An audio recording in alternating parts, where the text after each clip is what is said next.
Piala AFF bukan agenda FIFA. Timnas U23 tinggalkan sebagian nama pemain diaspora, termasuk Welber Jardim, dan memberikan kesempatan bagi pemain dari kompetisi domestik.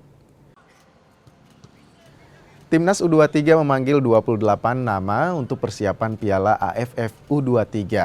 Manajer Timnas U23 Ahmed Zaki Iskandar bilang, nama-nama pemain ini merupakan hasil pantauan pelatih Gerald Vandenberg.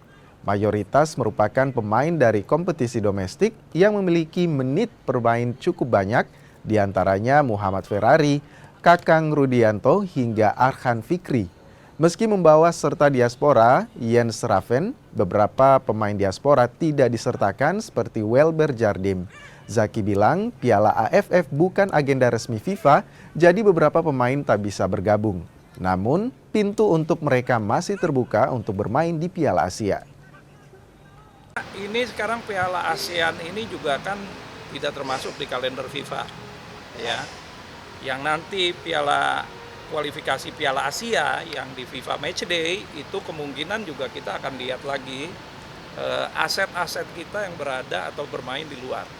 Jadi sekarang berikan waktu juga untuk Coach Gerald untuk juga melihat potensi pemain kita yang ada di dalam.